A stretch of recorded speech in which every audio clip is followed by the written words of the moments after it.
Hi అండి. అందరికీ నమస్కారం అండి. ఫ్రెండ్స్, మనకి ఇప్పుడిప్పుడే మరొక ముఖ్యమైన అప్డేట్ అయితే రావడం జరిగిందండి. అది కూడా సీనియర్ సిటిజన్లకు అలాగనే 60 ఏళ్ళు దాటిన వారందరికీ మరో గుడ్ న్యూస్ అంటూ ఇప్పుడే మనకు ఒక లేటెస్ట్ అప్డేట్ అయితే వచ్చిందండి. అయితే ఇందుకు సంబంధించిన పూర్తి వివరాలు అయితే మన వీడియోలో తెలుసుకుందామండి. వీడియో మాత్రం ఎక్కడా స్కిప్ చేయకుండా చూడండి ఫ్రెండ్స్. అప్పుడే మనకి పూర్తి సమాచారం అయితే తెలుస్తుంది. ఇక లేట్ చేయకుండా వివరాల్లోకి వెళ్ళిపోదాము. ఫ్రెండ్స్, నాది ఒక చిన్న రిక్వెస్ట్ ఫ్రెండ్స్. ఇంతవరకు మన ఛానల్ని ఇంకా ఎవరైతే సబ్స్క్రైబ్ అయితే చేసుకోలేదో సబ్స్క్రైబ్ అయితే చేసుకోండి. గవర్నమెంట్ నుంచి ఇలాంటి ముఖ్యమైన అప్డేట్స్ ఎప్పటికప్పుడు మీకు తెలియజేస్తూ ఉంటాను. లేట్ చేయకుండా వివరాల్లోకి అయితే వెళ్ళిపోదాము. ఇక ప్రస్తుత రోజుల్లో పెరుగుతున్న అవసరాలకు అనుగుణంగా ఖర్చులు కూడా పెరుగుతున్నాయి.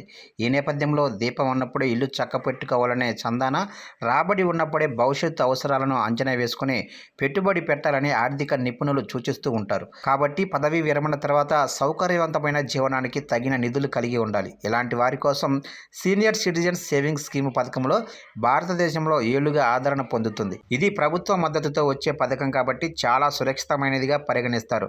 ఈ నేపథ్యంలో సిసిఎస్ఎస్ స్కీమ్ గురించి వివరాలను తెలుసుకుందాం. ఇక సీనియర్ సిటిజన్ సేవింగ్స్ స్కీమ్ ఖాతాను 60 సంవత్సరాలు లేదా అంతకంటే ఎక్కువ వయసు ఉన్నా తెరవచ్చు. ఒకవేళ 55 సంవత్సరాల నుంచి 60 ఏళ్ళు మధ్య ఉన్న వ్యక్తులు ప్రత్యేక విఆర్ఎస్ స్కీమ్ కింద పదవి విరమణ చేసిన వ్యక్తి ఎస్సిఎస్ఎస్ ఖాతాను తెరవచ్చు. ఇక డిఫెన్స్ సర్వీసుకు సంబంధించిన రిటైర్డ్ సిబ్బంది ఇతర పేర్కొన్న షరతుల నెరవేర్పుకు లోబడి 50 సంవత్సరాల వయసు వచ్చిన తర్వాత కూడా ఖాతాను తెరవచ్చు. ఇక డిపాజిటర్ వ్యక్తిగతంగా లేదా జీవిత భాగస్వామితో సంయుక్తంగా ఖాతాను తెరవచ్చు.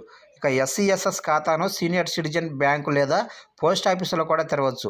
ఇక ఖాతాను తెరవడానికి గరిష్టంగా ₹1000, గరిష్టంగా 30 లక్షల డిపాజిట్తో ఖాతాను ప్రారంభించవచ్చు. ఇక ఎస్సిఎస్ఎస్ డిపాజిట్లు అదనపు పన్ను చట్టంలోనే సెక్షన్ 80C కింద 1.5 లక్షల వరకు పన్ను మినహాయింపు అర్హత పొందుతాయి. సెప్టెంబర్ 30, 2024తో ముగిసే త్రైమాసికంలో సీనియర్ సిటిజన్స్ సేవింగ్స్ స్కీముపై వడ్డీ రేటు సంవత్సరానికి 8.2% త్రైమాసిక ప్రాతిపాదికన చెల్లిస్తారు. ఇక వడ్డీ డిపాజిట్ తేదీ నుంచి మార్చి 31, 30 జూను, 30 సెప్టెంబరు, 31 డిసెంబర్ వరకు ఏప్రిల్, జూలై, అక్టోబరు, జనవరి మొదటి వర్కింగ్ డే రోజున చెల్లిస్తారు. ఇక ఎస్సిఎస్ఎస్ ఖాతా తెరిచిన తేదీ నుంచి 5 సంవత్సరాల గడువు ముగిసిన తర్వాత ఖాతాను మూసివేయవచ్చు. ఇక డిపాజిటర్ ఖాతాను మరో 3 సంవత్సరాల పాటు పొడిగించుకోవచ్చు. కొన్ని షరతులకు లోబడి అకాల మూసివేత అనుమతిస్తారు. ఎవరైనా ఈ ఖాతాలో సుమారు 30 లక్షలు పెట్టుబడి పెడితే వారు 2.46 లక్షల వార్షిక వడ్డీని పొందుతారు. అంటే నెలకు దాదాపు 20,000 వడ్డీ పొందవచ్చు.